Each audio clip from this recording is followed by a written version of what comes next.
Blessed are the peacemakers, for they shall be called children of God.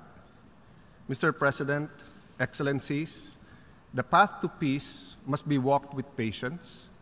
To achieve any purpose with others, be they powers or people, patience is needed. The opposite of patience is impatience, the cause and aggravation of conflict. Someone said that talk is better than war. Listening is even better than talking.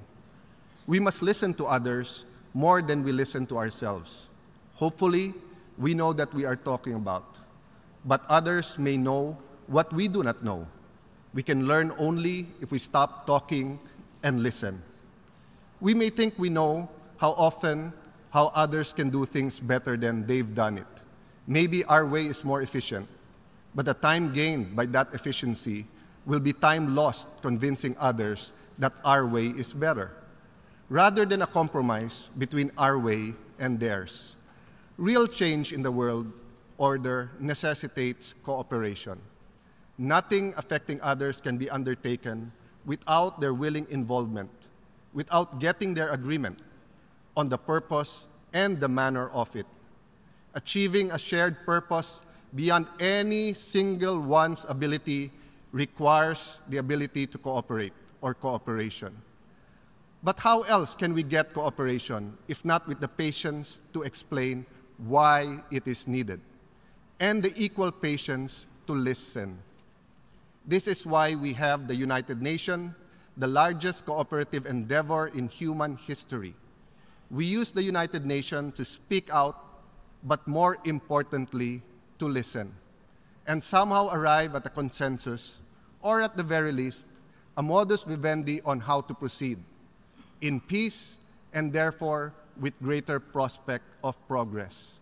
The theme for this session, focusing on people, striving for peace and a decent life for all on a sustainable planet, captures a promise that everyone who has stood here vowed to fulfill to his own people and the rest of the peoples of the United Nations, as the preamble of the Charter puts it. Yet, after 72 years, while much has been achieved, much more has to be done. The promise is still very much a work in progress. We, the people of the United Nations, battle new threats that undermine such success as we have achieved and frustrate further progress in peace, development, and human rights, the three pillars of the United Nations. Your theme, Mr. President, mirrors the Philippines' own people-centered agenda as articulated by our President, President Rodrigo Roa Duterte. President Duterte and the Filipino people are committed to real change, tunay na pagbabago, to finally carry out long-needed reforms to addressing the national threats long ignored, protecting the human rights of all Filipinos while doing our part in attaining regional peace and stability. We remain true to our obligation under the international treaties we have ratified. We have made much sacrifices as a nation and as a people, and we will continue to make that sacrifices for peace and prosperity. The Philippines integrates the human rights agenda in its development initiatives for the purpose of protecting everyone, especially the most vulnerable, from the lawlessness, violence, and anarchy, particularly families, women and children, the poor, indigenous people, migrant workers, the elderly, and persons with disabilities. That is why we have a massive campaign to restore the rule of law by fighting corruption, crime, and illegal drugs. We owe it to the 10 million Filipinos working overseas to keep their children and their families safe. We owe it to all Filipino families to keep the Philippines safe. We owe it to you to keep your nationals who are in the Philippines safe. The very principle of responsibility to protect must encompass, first and foremost, the vast majority of peaceful, law-abiding people who must be protected from those who are not. It is for their safety and sustenance that states exist and for which governments and leaders are responsible. President Duterte said the fewest words, made the least promises during the campaign. Why? Because he listened.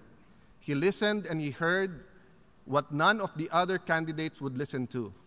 The vast majority of the Filipino people felt vulnerable in their lives and livelihoods, unsafe in the rising drug-driven criminality that threatened those least able to protect themselves. They were also those past governments had least protected, the poor and ordinary folk. The Philippines' comprehensive campaign against illegal drugs is a necessary instrument to preserve and protect the human rights of all Filipinos. It is never an instrument to violate any individual's or group's human rights. It was noted in this hall that all sovereign nations must uphold two sovereign obligations: to respect the interests of their own people and the sovereignty of other nations. This is true as much in bilateral relations between sovereign countries as when they combine multilaterally on some common decision or action. The Philippines is a sovereign country. Indeed, it was the first subject nation to win its independence, however short-lived, thereby earning the honor of being the first republic in Asia. Our people expects, that the sovereignty be respected and that its democratically elected government's assessment of threats and how to go about addressing them shall be accorded preeminence among nations. Or at the very least, is it too much to ask for the benefit of the doubt? We prize sovereignty in all of its aspects. We acknowledge the wisdom and borrow the words here spoken in this great hall. All responsible leaders have an obligation to serve their own citizens first. In keeping with that obligation, it is the state's duty to protect human life, human dignity, and human rights from aggression by other states, terrorism from non-state actors, and destruction of societies and families from criminal networks, trafficking in drugs, people, and arms. As a responsible leader, the Philippine President launched a vigorous campaign against the illegal drug trade to save lives, to preserve families, to protect communities, and to stop the country from sliding into a narco state. An epidemic that would spell the end of sovereignty in any meaningful sense. As of August 2017, the drug trade has penetrated at least 24,848 barangays. This is at least 59% of the total of 42,036 of the smallest government units spanning our archipelago, the ones directly in touch with our people. It's estimated that 4 to 7 million people have been using drugs or are becoming dependent upon drugs. Where is sovereignty in a country where vast numbers are addicted to drugs and are enslaved to their suppliers? To be sure, drug addiction calls for cure and not chastisement. When the President showed his fierce determination to end the drug menace, 1.3 million drug users turned in themselves. Their constitutional rights were fully respected, and those who wanted a cure or rehabilitation were offered such. But the neglect of the drug problem by previous governments have left the current one hard-pressed to rehabilitate them all. We are thankful that generous souls at home and abroad are building centers around the country. Maraming salamat po. Thank you for all those who are helping. While drug addiction calls for rehabilitation, drug trafficking surely calls for stern measures, though always consistent with the rule of law. The President has and will always have zero tolerance for abusive cops. Time will show this, and may I repeat, our President has a zero tolerance for any kind of abuse. Drug abuse, abuse of human rights, abuse of our laws, or abuse by state actors or abuse by our policemen. But accusations before investigation is not proof, nor is it fair. Abuses have occurred and mistakes have been made, tragic ones for sure. While one abuse is one too many, still the abuses are far less than the imaginary numbers of partisan accusers and publicity seekers. The drug trade has penetrated even law enforcement and even our courts. And yet, we are getting a message that the best way to stop abuse in the anti-drug campaign is to stop the campaign and live with drugs instead. But we cannot live with drugs because drugs will not let us live. Headlines today about human rights abuses. But what about the headlines yesterday, the other day, last week, wherein 2-year-old, 4-year-old, 6-year-olds were being raped, wherein mothers were selling their children to feed their drug addiction, wherein children were shooting their parents because they thought they were the devil. The problem is, the West sometimes thinks that the kind of drugs that are present in their society, heroin, cocaine, and marijuana, are the same drugs that we are talking about. We are talking about methamphetamine hydrochloride, or shabu, which the UN itself and the WHO has said is associated with violence and paranoia. With cocaine, heroin, and marijuana, the drug war is between the suppliers. But with methamphetamines, the war is within the family. And every family affected by these drugs is a family that is a victim. We can no more live with drugs than with terrorism, which the United Nations admits, and as we have discovered, is funded by the drug trade. This has created the new phenomenon of criminal insurgency. In the century before last, a huge and well-populated Asian country was enslaved by a maritime power which flooded it with drugs. We welcome this opportunity to address the international community's concern and correct perceptions gleaned from media reports that deny the real scale of the problem as if denial is a solution. The problem is huge, and we will not reduce it to our imagination because we dare not face it in reality. Appeasement emboldens evil. We counsel patience, but delay will make the problem bigger until it is beyond containment and control. Indeed, as we have heard in this hall, when decent people and nations become bystanders, the forces of destruction only gather power and strength. We will not slide down the slope of complacency and of the willful ignorance of the threat to our country and to our people posed by the drug trade.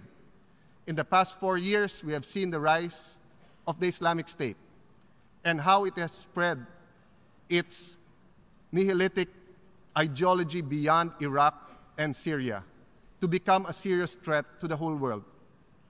We should hold no illusion that the threat posed by the Islamic State will be over with the collapse of its self-proclaimed caliphate in Iraq and very soon in Syria. Rather, we should all be ready to confront a very potent threat that has spread to other parts of the world. In the Philippines, we have discovered the intimate and symbiotic relationship between terrorism, poverty, and the illegal drug trade. These terrorists were somehow able to bring together an assortment of extremists, criminals, mercenaries, and foreign fighters who attempted to, but failed to take over. This was part of a plan to establish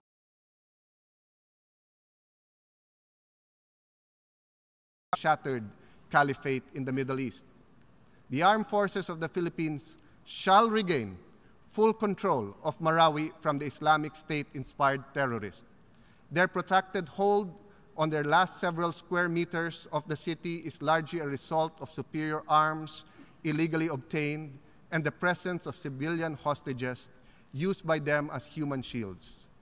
There is also the government's forbearance to unleash greater force so as to avoid collateral loss of life. The fight has been terrible, but the effort has been patient and done with care to spare the innocent. There's been less talk and more listening to those with the most at stake in the struggle, the people of Marawi. This disturbance will be over soon, and the rebuilding of Marawi will begin shortly. Terrorism is a global problem that no country can tackle alone. Although here at the UN it was noted with some admiration that Filipino families outside the conflict zone quickly absorbed most of the 200,000 displaced civilians. Our main disaster preparedness is the Filipino compassion. The Filipino family system is strong, the bayanihan system is alive, and cooperation is a Philippine tradition. Help from fellow Filipinos is always at hand. While the main burden is borne out by government and the people, and all risks are taken by our soldiers, we are thankful for such assistance as the international community has extended. To all of you who have helped, are continuing to help, and have promised help, from the bottom of our hearts, thank you very much. Thank you, dear friends, for helping when we needed it most. The Philippines welcomes the creation of the United Nations Counterterrorism Office to bring into a cohesive whole the work on counterterrorism by member states and the United Nations. It will be a sharing of experience and sober reflection rather than of blind anxieties. That way lies real results. As a founding member of the United Nations, the Philippines have been a strong advocate of the rule of law. We uphold the core of the UN mission to draw upon the strength and sovereignty, equality of its members to achieve their common goals. Mr. President, centuries ago, the ambition for land to take invited long and terrible wars. The battle has shifted to the seas. Hence, the need to affirm our commitment to UNCLOS as the international law governing rights and responsibilities of states, parties in their use of the world's oceans. The issues are no doubt numerous, intertwined, and complex. Territorial claims, sovereignty rights, security, protection of marine life and resources, to name a few. Dialogue, building trust, and promoting cooperation to address these issues of concerns is the way forward in addressing maritime disputes. The Philippines, as chair of ASEAN this year, looks forward to the successful negotiations of the long overdue Code of Conduct in the West Philippine Sea, South China Sea. We thank fully our ASEAN neighbors, the ASEAN individual states, and China for their utmost cooperation in this endeavor. Again, in this work, patience, a lot of listening, and willingness to work with rather than against each other is essential. We live in a global community and we are citizens of the world. Today, our social contract is no longer confined to our nation state. In our region, we exert efforts to build bridges and not walls, to emphasize commonalities and not differences, to think that we are less Filipinos, Thais, Indonesian, Vietnamese, Japanese, Koreans, Chinese, and think more of ourselves as Asians. Beyond being Asians, we are global citizens, the people of the United Nations. Human rights and the dignity of every person is the main pillar of the United Nations. So it is for the Philippines. As a very spiritual people, we are united in believing that man and woman were created in God's image, that there can be no compromise on human rights of those who break the law, and surely too of those who are their victims. We also believe in accountability, not least in the practical conviction that as we sow, so shall we reap. We should never tolerate human rights abuses, but neither should we tolerate misinformation, fake news on, and politicization of human rights, for this undermines our collective efforts at the United Nations to uphold the universality of human rights and the dignity of life. But why debate security versus human rights? Security and human rights are not incompatible. Indeed, the first is our duty to the other. Without security, the most basic human right to life and safety are constantly under attack from terrorism, criminality, drug and human trafficking. Much have been said about the ASEAN. Words like cooperation, consultation, and consensus are identified with it. Critics have remarked on the slowness of ASEAN's way of proceeding. Yet, slow as ASEAN's progress has been, the progress has been solid, substantive, and irreversible, precisely because of the patience with which it was made, thereby providing the consensus-based organization that is working and working well. 5 decades ago, Southeast Asia was marred by conflict, and all previous attempts at Southeast Asian regionalism proved extremely difficult, if not impossible to some. Our different cultures, our differing ideologies, different political system only reinforce these pessimistic outlooks. 50 years hence, ASEAN miracle prevails with great political and economic prospects that have gripped the world or the global interest. ASEAN has overcome the divisions, the fears, the hostilities of the past. We have used regional cooperation to promote growth, development, integration, and the peaceful settlement of disputes. Today, the Philippines patiently builds stronger relations with the international community. Through the ASEAN and the great United Nations, we remain a friend to all, an enemy to none. We are here to bridge, to build a more peaceful, secure, and stable world. There's no development without peace, and no peace without development. This is what the 2030 Agenda for Sustainable Development provides. It serves as the template for the Philippine development plan called Ambition Natin 2040, or Our Ambition 2040. While the Philippines have experienced unprecedented economic growth, we are adopting measures to make growth more inclusive by massive poverty alleviation programs, creating more jobs, driving innovation, making quality education universally available, relevant education that imparts training and skill building to make people resilient in the changing markets, building a greater trust in government and hope for the result of raising tens of millions of Filipinos from poverty. There is a link between increasing poverty, corruption, and a deteriorating environment. President Rodrigo Roa Duterte seeks to reverse this linkage by addressing the adverse effect of climate change, to which the Philippines is most vulnerable, through disaster risk reduction and through strict implementation of laws protecting the environment. Yes, he is equally decisive in abuses that damage our environment. To honor the immense sacrifices of our 10 million Filipinos abroad and all other migrant workers of the world making huge sacrifices so that their families may have a better life, we press on with our advocacy of Global Compact on Migration as we seek to improve conditions for foreign nationals living and working in the Philippines. We advocate the fundamental concept of loving our neighbor as we love ourselves. We call on the UN to elevate migration on its agenda. If we listen to each other, we will hear the same thing. We have no need for nuclear weapons. Again, we have no need for nuclear weapons. There is absolutely no benefit in another war, in another Cold War, neither in an arms race. We want nuclear weapons to be a thing of the past, and we do not want an arms race in any part of the world.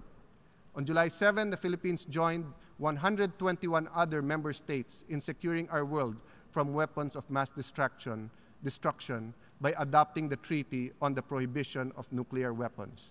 3 days ago, I had the privilege of signing for the Philippines the treaty. The Philippines calls on the member states with nuclear weapons to likewise sign on, to find a way to give the world security, but to give it without the threat of mass destruction. We can only have a safe world if we get rid of all nuclear and other weapons of mass destruction. By doing so, we save succeeding generations from the scourge of war, which twice in our lifetime has brought untold sorrow to mankind. To the Philippines, on its own and as the chair of this year's ASEAN, has expressed its grave concern over the growing tensions in the Korean Peninsula. Because of the DPRK's missile test launches and detonations, the Philippines joins the call on DPRK to put a stop on its provocations, which bring us closer to an unimaginable scenario. A war to end all wars, because no one will be left to fight new ones. Let me end where I began and call for patience, for listening, for cooperation, focused always on the well-being of, to quote the Charter's preamble, we, the people of the United Nations. Let us listen to each other, as we are all the people of the United Nations. Our fate, our destiny, as human beings are in this planet, are intertwined. In a situation like the present, where every finger in and around the Korean Peninsula is on a trigger, every eye is out for a wrong move, the likelihood of a surprise attack is virtually nil or zero.